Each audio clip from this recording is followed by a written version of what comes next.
thing to do. I mean, I still could do them right now, but you can. We're live too, so run with it. Hi, everybody. Welcome to Winning Fist Bumps. We love this show. We're going to have a lot of fun today talking about some practical ways that AI can help in the day-to-day life. And Will, thanks for joining us today. It's awesome for you to be here. Thanks for having me. Appreciate it. Yeah, we're super. You got it. Yeah, so everybody, this is Will Tygart, and Will is with a company called Floodlight Consulting Group. As we were chatting beforehand, he's got the title of solutions partner, and just being transparent, we're like, yeah, we're in sales. Like, yeah, we're in sales, whatever the title is. And I think it's relevant because when we talk, we really want this show to be about practical ways. Like how did the average guy like us be able to use tools every day to be more efficient, to be better, to, be more successful at what we do. And that's what we want to talk about today. So Will, thanks for joining us. Thanks for having me. I appreciate it. Absolutely. Tell us a little bit about you and the company you work for and anything else you want to share with us. Yeah. So I've had an interesting career that went, construction, mortgages, then got into the restoration industry. Came in as basically just a day laborer and moved up to a regional position within a company, and then moved to a different couple. Kind of fell in love with the industry. It's like managing food fights. Nothing is ever the same. Everything is completely different all the time. And then I kind of left the industry a little bit and started my own company for like advertising and marketing, and then just got pulled back into the industry. I don't think anybody sets out to be in the industry. They just get pulled in or accidentally find this amazing industry. So that's now I work with a company, Floodlight Consulting Group, and it's kind of a cool niche. It's consulting for businesses that are in the restoration business, but it's so different than the way it used to be. It used to be you can get your coffee, is it decaf or caffeinated? Do you need room for cream? And now you go in there and you have exactly at Starbucks, this is what I want my way. And the consulting business is the same way. The rolling out a catalog for someone and saying, okay, we're going to do these steps. They want something more personalized. So that's something that we do is we go in there and we personalize. It's more difficult, but they're demanding more these days. So that's what we do. Cool. Yeah, I know we've talked about it before, but that's kind of my background. About a little over a decade ago, I had a restoration company, and with 4 other guys, so we started it together. And I noticed from going to like the conferences and talking with others, at the time especially, it seemed kind of behind on certain things, whether it was technology. AI wasn't even talked about a decade ago, but definitely with technology, there was maybe one big player in the field, but for the most part, they were pretty behind. It seemed like. I don't know if it's still like that today. There's a lot of new technology that's coming in, but it comes in different ways. People are like, what do we do with this, or how do we make it work? But there's certain basic things that this has allowed. Maybe somebody that can't speak as well, let's just say they're not really good at writing, and they're on a site, they're a project manager, and they need to give a report. Mm-hmm. But they need to give a report to the property owner and the adjuster and their boss and 7 other people with 7 other needs.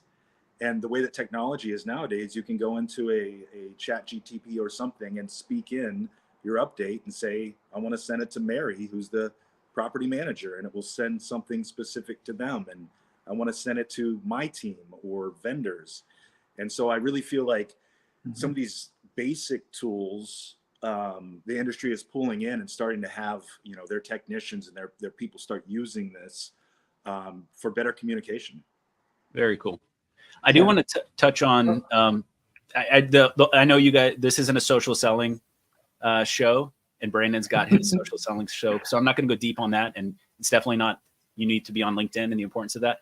But I do want to say that Will and I met through a personal post that I made about my change from the restoration industry into software. And maybe that's why the LinkedIn algorithm decided to show it to him, because I talked about restoration in it. But I did not talk about what I'm doing now in the sense of the company, what we're offering. It was really just who I am and the change I made. it got good reach. I got some reposts that really helped it out. But Will and I just met. We started talking, and then we talked about, I think we did like a 30-minute call that turned into like an hour and 20-minute call. We got to know each other that way, and we talked about next steps, how we could work together. So it's kind of just showing the value of getting yourself out here and being personal. Yeah, that, and again, not to make it a social selling thing, and Will, I want you to share with what you're doing with AI and how it's making you better. But I had a coffee meeting this morning with somebody, and very successful partner in a company, and he said basically he was frustrated because the old sales motions, as I call it, the muscle memory that we older guys have, is go to the phone, send the emails, go to the conferences, work the room. Like, you go through and check all those off. None of those are producing the fruit that they used to.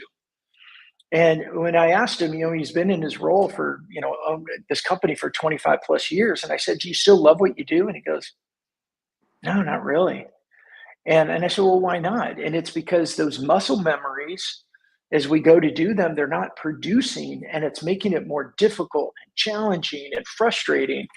And then you get into, when you start to understand that LinkedIn isn't just for resumes, it's not just when you're searching for a job. Your guys' story is perfect, right? You used it for networking purposes, and now we're on a live show. Mm-hmm. Yeah, I think it's great. That's, and I think, it's everything always cycles out. The old stuff, we see that in styles and clothes and music and everything. The old styles come back. And so I think what's happening now is this is how you used to do business, right? Like, I would see Daniel at the hardware store or somewhere, and I'd make a comment because I'd see that he was buying something, and him and I would have a conversation. Before you knew it, we're friends, potentially business. It's the same thing. And people use the word authentic, but this social selling thing, connecting with people, finding people that are in your tribe, maybe in different industries, but just making that connection is important. But that's the way that it used to be. So even though it's tech, like, it's the new way to do the old stuff. But hold on, guys. This is an AI show. AI is replacing us, so we can't talk about being personal. We're not personal here. We're AI. I do want to Daniel, that was a great transition. Thank you. Just brought us I right learned back from the best. Transition. I do. So you're watching Gary Vee or something? So I sent over, we were getting the show notes, whatever the kind of subject for the show together. And I asked Will, what kind of tools is he using? And he sent me back a list that would take us like 2 hours to cover. So we had to pare it down.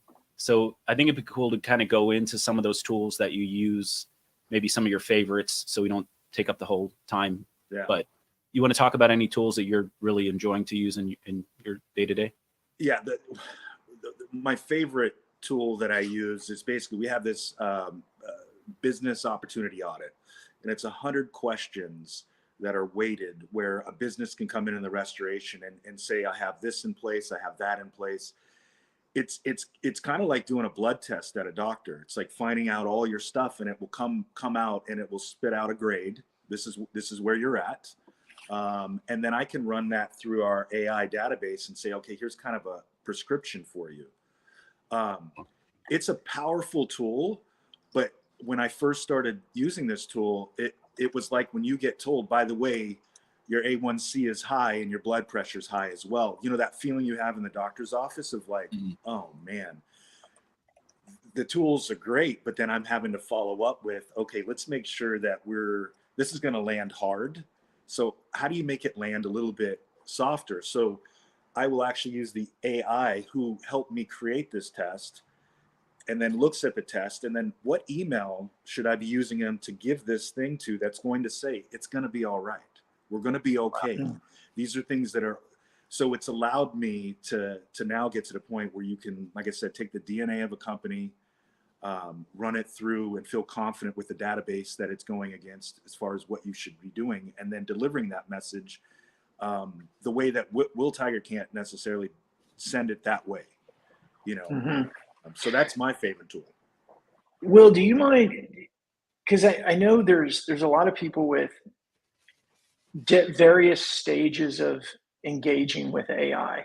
Would you mind sharing with somebody like how do you ask AI to do that? I'm trying not to use the word prompts because a lot of people don't, but how do you go about? So you got a report, you have the results, and then you in your human mind, you're thinking, okay, based on this client that I know, I want to send a message. I want to give them the results. I don't want them to be scared. These are where the opportunities are. I want them to know it's going to be okay. And I know, like for me, I sit down to write, and then my brain just goes to mush. Sometimes I'm like, how do I say this? What's the right word? How do I? Do you mind kind of diving in a little bit to how do you go about asking AI to give that to you? Did that make sense? It does. Yeah. The very first step is setting up your knowledge base, right? So you're always telling, whenever you're setting these things up, you're always saying, this is what it's supposed to look like. Okay. This is, and that's for the creation of the test is one thing. But if you just take it and say, okay, here's the test, it's the lowest answer, like this isn't so good, and the highest answer is here. Can you analyze this? And then as you go and you're staying and you're using the same database and they're seeing more and more of these tests come in, it's increasing its database. But you just speak to it like a human and you go, this is what I want to accomplish. I want to send an email that talks about the strengths and identifies and acknowledges that this could be a little bit scary, but then say these are some steps, and let's not say these are things that are wrong, let's say these are opportunities, and let's put it in that framework. And so when you do that, you just kind of, what would you say if it was a person? And if you treat AI like that, and you say, okay, and you're really interested in what is that end product going to feel like to whoever's receiving it, if you really do that, then you just go with your, and it could be anything. We could be deciding, how to make cakes. What's the best way to do this or that? If you have a little bit of knowledge and you can just talk to it like it's a human or yourself, it'll spit out, you have to tweak it, but it'll spit out something. And once you get to that point where it's like, okay, it's producing what you want it to do, then everything that you put into it is just enhancing that. Does that make sense? It does. It does. Is that a proprietary software that you're using? Are you just using, or is it a ChatGPT that you've come up with all of this? Is it a tool?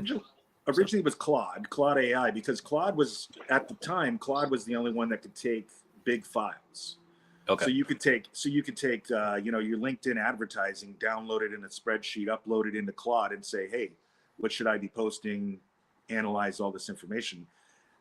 This new thing with ChatGTP is now opened up and said, okay, we're going to allow you to upload files.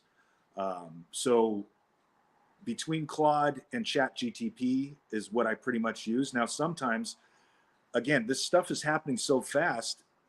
A month ago, we couldn't upload files to ChatGTP. And then a month ago, a lot of these, there was the Bing where you can go on and get live information.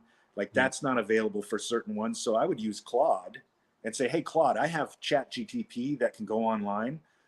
What do you want me to ask ChatGTP? And it would give me prompts to have ChatGTP go out and search this information. I would come back and say, okay, now that we have this. So I will even cross-pollinate to whatever that has. But it looks like OpenAI is now having more and more stuff where they can just do it just in one platform. For sure. So are you using, go ahead. Sorry, Brendan. Go ahead. Well, I was just going to say, and you guys know me, I like to summarize things to make sure everyone watching understand, like what I hear you saying, and this is where I think our brains are going to have to shift a little bit to the way that we do things.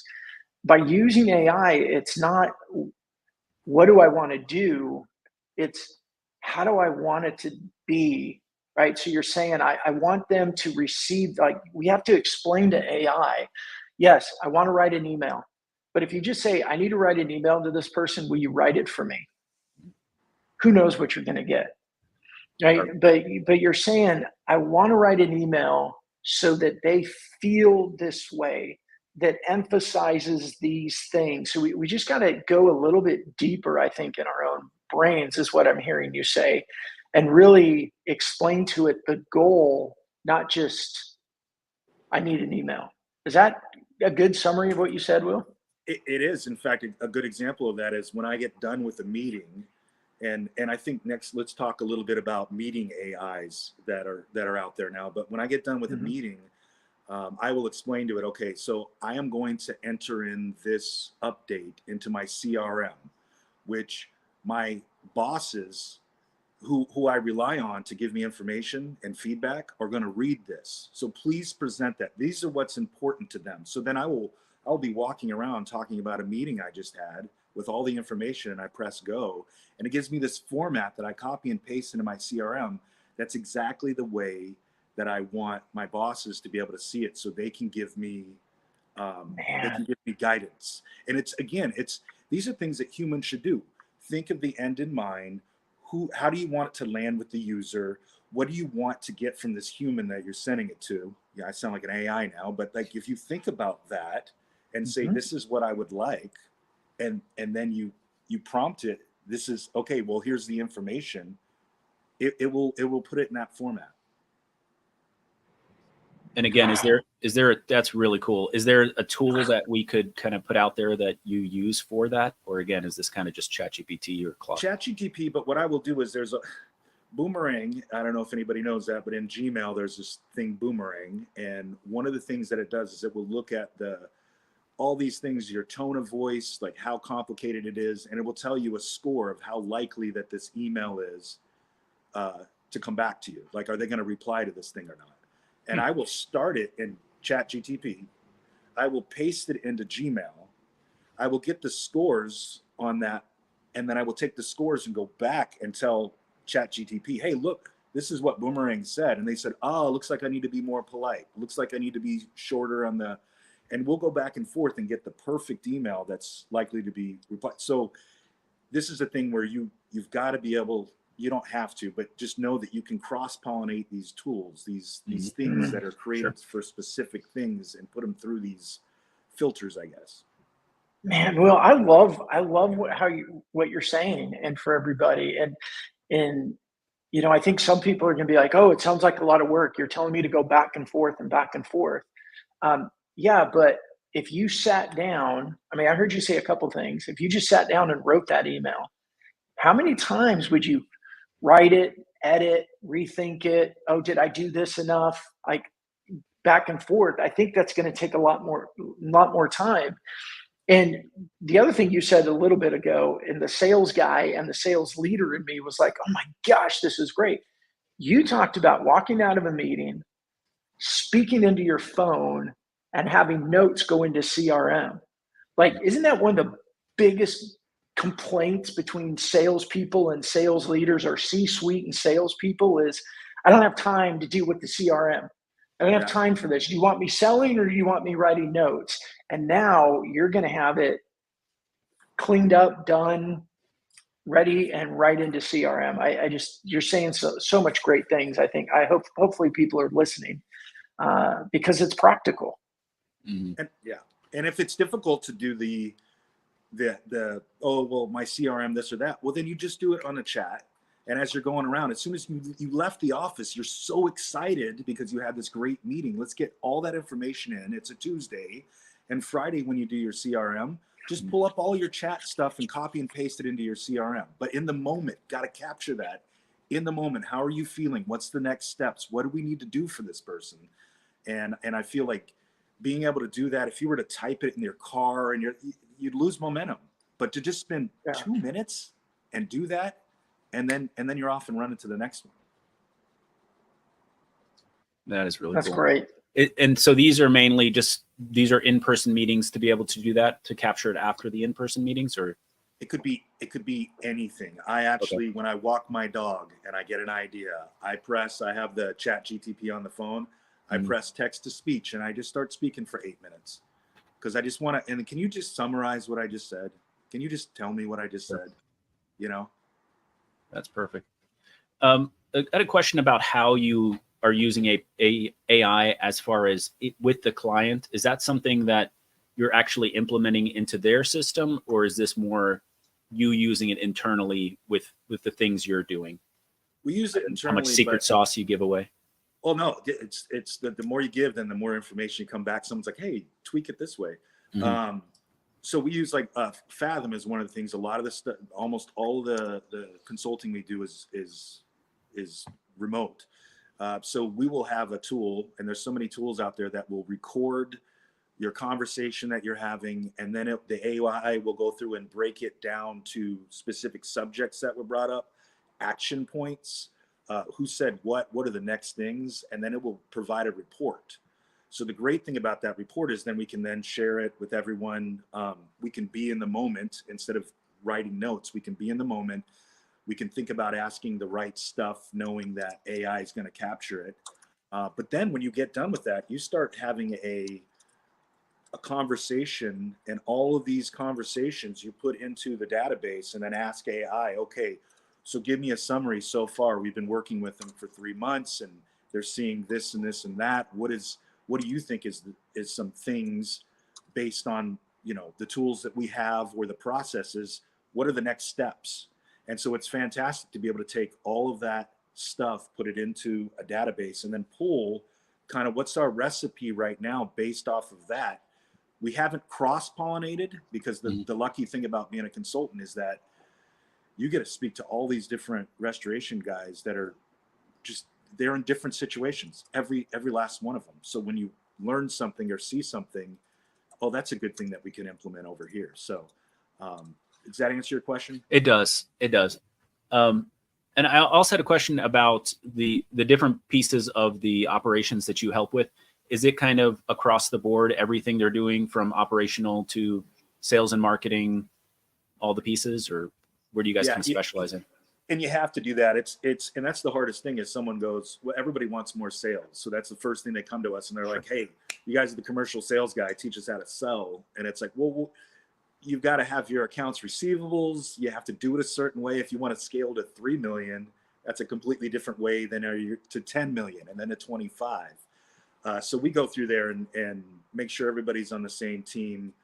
The salespeople are out there. What does our customer avatar look like?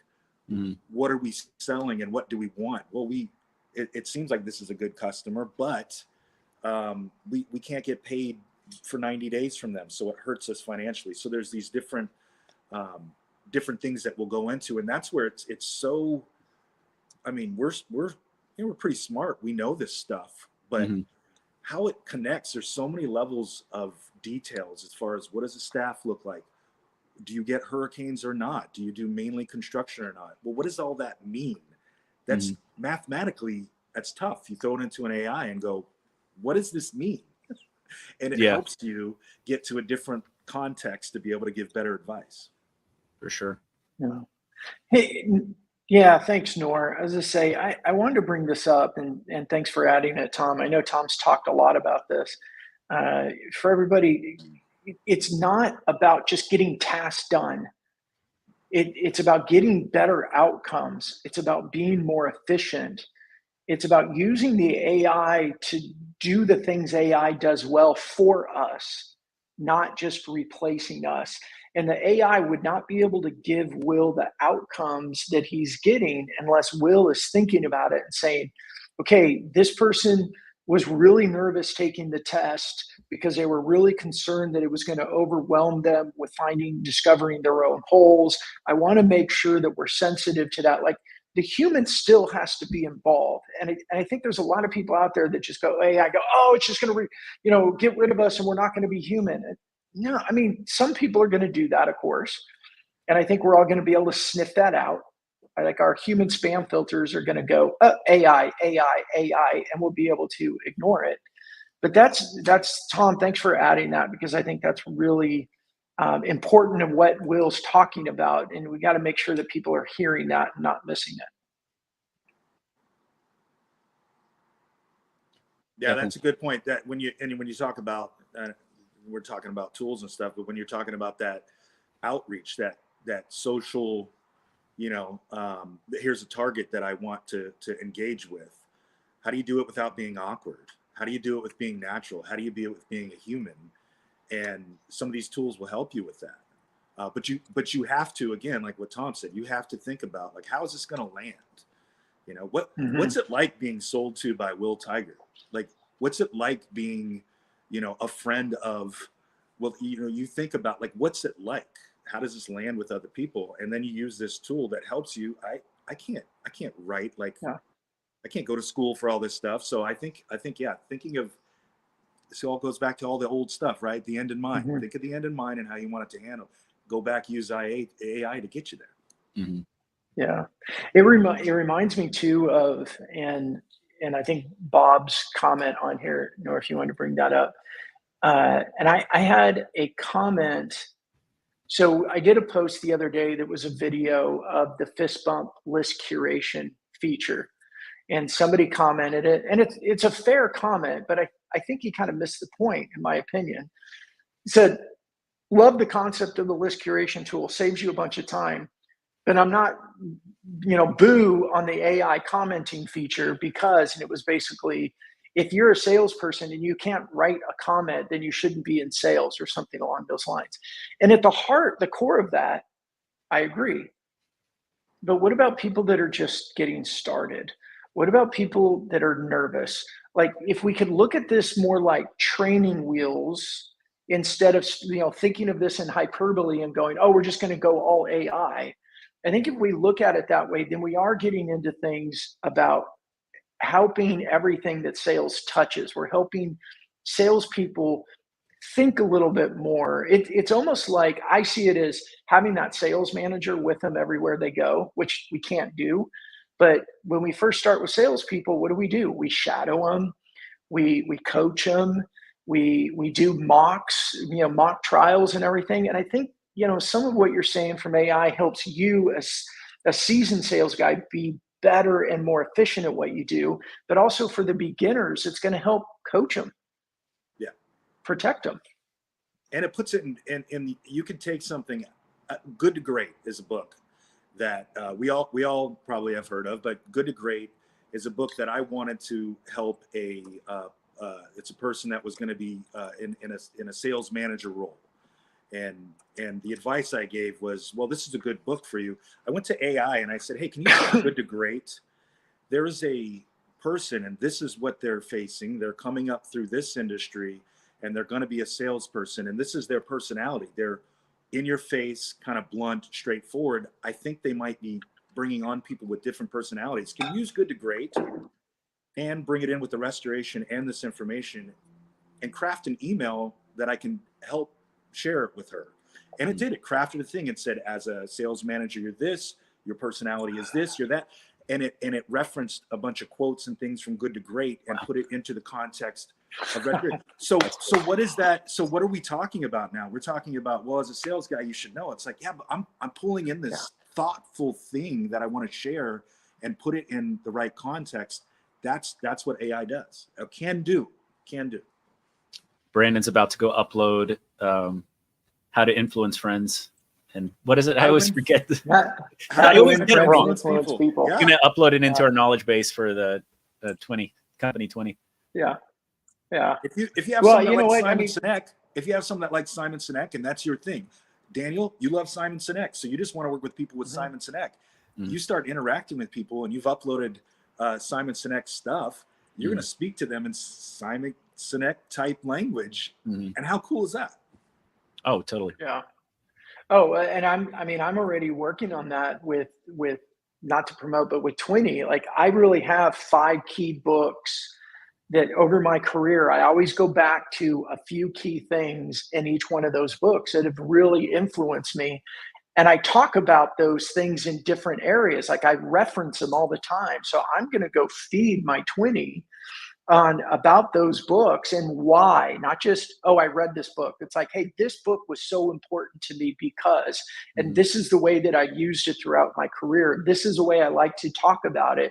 And now I've got this twin that's going to help remind me about being able to do that. And Will, Mark's comment on here is he's learning a lot about prompt engineering as a great first step. What advice would you give to people about prompt engineering? And for those that don't know prompt engineering, it's really just how we talk to AI to get us the best outcome from AI, so we don't have something generic. But Will, what would you say, or how do you encourage people that are just starting with prompts? Well, so I always say, so if we're trying to talk to property managers, how do you become a property manager expert? Well, you go ask the property manager, right? You go to the expert to find your information. So if you want to learn how to prompt engineer, ask whatever AI you're doing, hey, how should I prompt? I don't know any of this stuff. How should I do it? What are best practices out there? I'm a novice or I'm really good. This is my background. This is the industry I'm in. This is what I'm hoping to do. Can you help me with these? And they will, a lot of times you can ask it to give you a prompt, right? And it'll create a prompt for you. Mm-hmm. But as you see these come out, it'll teach you. So go to whatever AI you're using, ask it, how do I prompt? Teach me how to do it. They're the expert. I love it. Yeah. That's great. So I just want to tell everyone it's over 30 minutes. We give you permission to leave because that's what we promised, but we do need to wrap it up in a real way. We can't just do that, but I want to let you all know. I don't want to give permission to leave. If the conversation's good, stick around. Let's keep going. Sure. This is fun stuff. Yeah. Well, I think with most of this stuff, if you just, again, what would you do if it was 50 years ago? Like, let's make this stuff simple again. Don't overthink. Oh, I've got this AI.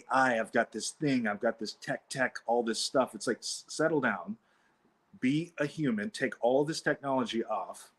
What would you say? What would you do? What do you want? Make it basic. Mm-hmm. Stay in there. It's like a relationship. Stay in there and you can have this conversation, and it could be anything. Start with simple stuff.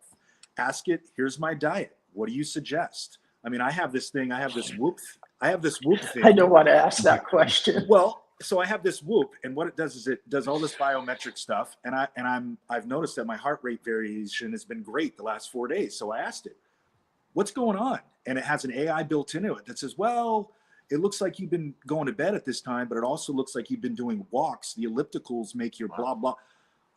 Okay. Like, so it's just asking the questions that you would ask your trainer or just ask anyone, and don't stay in the pocket. Go talk to humans too, but just get in there and fart around with whatever if you like the Denver Broncos, talk to it about Denver Broncos. I'm sorry would be the first thing I would say to you. They did beat our Falcons in one of our only Super Bowls. Not our most embarrassing one, but still they did beat us. Don't overthink it. Just go be human. Go human sure. and get into this stuff, and you'll be fine. Yeah. I think I know we're a little bit over, but I like, Klaus had a comment in there about keep things conversational to get better responses. Mm-hmm. And what I take from that, well, I'd love to hear, or Daniel, for you too, like, how do you keep the chat conversational? This has been huge for me. Like, I love chatting with AI with the microphone. It's made a big difference for me to be able to just have a conversation like a human, because I am a human. And so I've been using that from pretty much all of my chat now with AI is via microphone. I don't type anymore. It just helps me converse. Yeah. It's been big, especially with the fact that we're building a chat tool that it just makes it more conversational to chat with it versus typing. I've gone on 8 minutes before, 8 to 10 minutes of speech to text right in the app, and gone, there's no way that they're gonna, and then you go and it's like, oh, well, this is what you were just talking about and here, and we're gonna organize it all, and these are the next steps. Yeah. So it's huge. Yeah. I think my biggest takeaway from today, Will, is the post-meeting speaking into my audio, my voice memo, and then loading that up into my 20 every time, and letting 20 keep learning as I learn. But what I like about it is my 20 won't forget things, right? My 20 won't struggle to connect dots, connect things together. It's going to remind me of things in a more efficient way than my brain can. That's my big takeaway from today. So thank you for that. Yeah, no problem. And I know we got to go, but I like what Mark did in the comments there about what he did as a prompt. If he was you, Will, We don't have to go through it, but for anybody for watch, so pause it and read through that to get an idea of what these conversational type of prompts or the way that we give direction with AI would be. I think I keep coming back to AI to this one sentence. Daniel, tell me what you think. This one little phrase is own your tech, don't let your tech own you. That's good. That should be you're going to be the closing remark. That's a good end. You kept asking me for one. I can't beat that. So. Own your tech. Own it. Yeah. Own your AI. Don't let your AI own you. Thank you. And I want to tell Will, thank you so much for coming on. This has been a lot of fun. Anything you want to tell everyone, or how can they find you? I'm guessing they can click on that name of yours and LinkedIn. And I know I don't want to make this thing a promo for Fist Bump, but I'm going to make it a promo for Fist Bump. Just get your top 100 people in your brain of who you want to go out to, and then in Fist Bump, build your list off of that and start engaging, and then just go where the water flows. It's so important. People, this engagement marketing is important because people want to be connected. Don't scroll past something that has no comment or a like and leave it alone, especially if they're a prospect. That's gold. Go save somebody, go share something, and they'll see your name and they'll appreciate you, and you'll get to know their business better. Yeah. To use Brandon's ongoing networking event, it's like somebody standing in the corner, just kind of no one talking to them. And you walk up and, they're just happy to not be alone anymore. Go save them. Yeah. Hey, the best thing ever is when you could be the first comment on someone's post. Yeah. Especially if the comment's been live for a few hours, because that poor person's like, does anyone care? Oh my gosh, da da da. And then you come along thinking about deleting it, honestly. Yeah, and make their day. Mm-hmm. And Rachel, that's so awesome. Thank you for joining us. Thank you for telling us that, because that's what we're trying to do, is like, how do we make this stuff more practical and less scary? In fact, we should probably put that in our show description: practical and less scary. Hey, before we go, Will, I got one last thing to say. Yeah. How often do people tell you look like Kevin James? Oh, wow. Not very often at all. Oh, really? I felt like I was talking to Kevin James the whole time. I kept waiting to see you break out. And he's a dashing looking man, so I appreciate that. So you got it. You got it. I kept wanting to say Mall Cop. kept wanting to call you Paul Blart Mall Cop. Love it. All right, Daniel, you want to send us off? I feel like I talked a little too much today. I got so excited with what Will was talking about. Sure. Yeah. And just again, thank you all for all the comments. It just makes it a more lively show, and we can have some feedback and see what other people are thinking instead of just listening to Brandon and I talk. So again, thank you all. Hopefully we can see you next week. We've got another guest next week. I can't remember who it is, but we'll make sure to Jamie Martin. Jamie Martin. Yeah, Jamie Martin's going to be with us next week. Cool. He's a LinkedIn guy, and so he's going to be talking about more of like how he's coaching and working with people on using AI within LinkedIn. Cool. Looking forward to that. Yeah. And we will definitely. Why don't you guys give us some suggestions on a way to end this? I don't have a good one yet. Brandon had a pretty good one. We'll try to work on that. But until next week, get out there, give it a try. As Rachel said, make it a little less scary by going out there and playing with it and see what you can figure out. So we'll see you next week. See you guys.